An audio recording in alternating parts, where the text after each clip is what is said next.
SEO this week. Hey everyone, welcome to the episode 164 of SEO this week. It's June 1st, 2020. Wow, the year is going by quick. And speaking of quick, yeah, I've only got 3 decent stories this month or this week for you guys. So this show will actually go by pretty fast.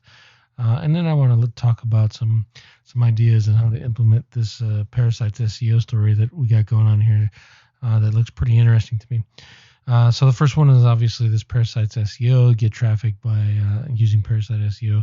I'm sure a lot of people have talked about it. What I liked about this story the most is actually it comes up across with a decent list here of sites that we may or may not use for Parasite SEO and for link building. And I wanted to highlight the ones that I think would probably be more valuable. Let me erase the canvas here and go back to the desktop.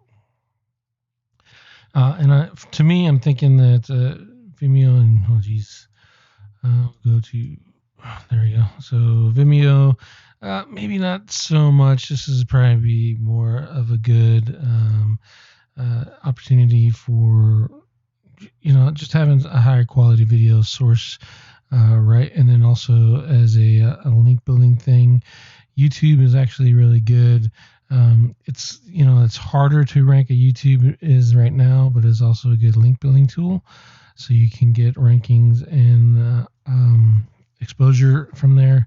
But they are getting harder since most people spam the crap out of them when the marketing world figured out that you could do live streaming and get a benefit from it. Google Sites are still awesome. Alibaba Cloud is kind of a mixed bag. It's harder to work with, but Microsoft Cloud, which is actually Azure, if you want to pronounce the name right, that's the feature you're looking for. And Amazon S3, those 3 are really good. So I would actually consider these be some decent tier 1 sites, depending on how you build those out. Sound a little bit better. Reddit, Reddit is okay. I think you really have to get your own subreddit so that you don't have to worry about the Reddit community blasting you and marking your account down. So while if you're good at it and you've had an established profile and you can get things going, Reddit would be a good opportunity. But if you're brand new and you just want to share your links or stories and stuff, it might not be the place to go because you can get jumped on pretty quick. Medium is a good one. Facebook pages are actually still pretty good. Yelp, screw that. Houzz, nope, not a chance. My Maps is okay, but you really got to have a paid account right now to get those shared. So, and I'm still messing around with actually doing that or figuring out how to do that. And also, I haven't looked into it yet to see if they've applied it like they did to My Maps, but Google Earth used to have shareable maps. Growth Hackers, this one I never used. This one is okay. I think this is good for brand accounts. If you're doing some brand tier 1s, that would be okay. Be a little bit careful when you're doing, exact match and trying to do that kind of stuff. They get a little bit trigger happy over there at the Google manual penalties group, and WordPress and bloggers kind of stand out to them fairly easily. Twitter. You have the Twitter moments. A lot of people talk about those and the power they give. I actually did a test on it and it didn't do anything, but I didn't stack them and do any of that other madness that everyone talked about. So Twitter moments might be a bust. And then Tumblr was okay. You can still do Tumblr redirects and stuff, but for the most part, you don't see those in the search engines very much more. So also, that's probably more of a link building play. So if I was thinking Parasites right now and I wanted to do that, I would go with Alibaba Cloud. I'd do Medium for sure. And then I would probably think about maybe tossing around Vimeo and YouTube, just based off if you can get polos out, and then Google Sites. So those would be my the true Reddits that would actually. Don't forget these two. These are the ones that I would select to be my true parasites these days.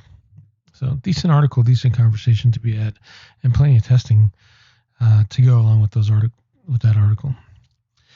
The next two are actually kind of in relation to the same thing. So there's this one here is evaluating page experience for a better web, and then the Google page experience update. So what this came about is this article is the webmaster's official announcement of what they're doing with it, and then this one's a kind of a follow along, and there's our thoughts on it. At the end of the day, what Google is going to do is turn page user experience into a ranking factor, and then it's going to judge it based off of the core web vitals that are now showing up inside of some of the tools. PageTest.org, the tool that I prefer for page speed optimization, I actually put core web vitals right into their coding, so it's already there, it's already set up. The trick will be to figure out, how do we adjust and play with these to get these into the green. I think it's kind of like the HTTPS kind of thing, where they told us, hey, it's going to be a ranking factor, it's coming up, everyone should switch. While that process was going on and everyone was switching, it was indeed a ranking boost. You got some ranking boost from HTTPS. And then once it was widely adopted, they just deleted it as a ranking factor. I'm anticipating that this Google page speed experience thing is probably going to be the same thing. But it is something that, while it's there, if it is going to be a ranking factor and it's going to kick in, you're going to get some extra credit from it. You might as well try it out. So those are the three stories. And again, this one just kind of goes into a little bit of more insight and some things you can do and maybe can't do to fix all that stuff. But at the end of the day, it's page speed optimization that drives those web core vitals, and it just kind of looked at it in a different way. So we'll keep a close eye on it and test that and see if if you have all reds, are you better than one that has all yellows versus one you're better than all greens, or what is the minimum that we have to do to actually please the algorithm. It's a little rough to me for them to go out and try to do this, but cumulative layout shifts and input delays and all that other stuff, we got to figure all that stuff out and what can we do with it and make it work a lot better. So those are the three stories for SEO this week, episode 164. Next week, I've got 3 people lined up. And I'm worried about how to get the interviews done. So I want to do a 15-minute segment in the show. So we'll do news, 15-minute segment on Meet the Expert, and then round it out with a training tip or optimization tip or whatever. So what I'm balancing out right now is I can stream through OBS, which is great. I get really high quality videos, but I can't have guests on unless I use Slack or Skype, at the same time, and I could push Skype through OBS, which isn't necessarily a bad thing, but the internet broadband becomes an issue. And if you've been on any of my other shows, you can see that sometimes the bandwidth just goes wonky out here.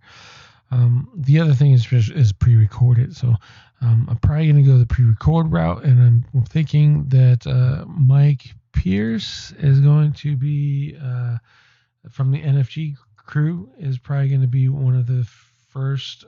Brad Mayberry, as well as Marco, I'm not even going to pronounce his last name, from Semantic Mastery. Those 3 I've got lined up already, and we'll get some more guests. And if you have questions for them and you want to know some stuff, and maybe you're just not exposed to them and you've heard about them, you have some ideas, then put those in the YouTube comments. In the meantime, I hope you guys have a great week, and I'll see you next week for episode 165.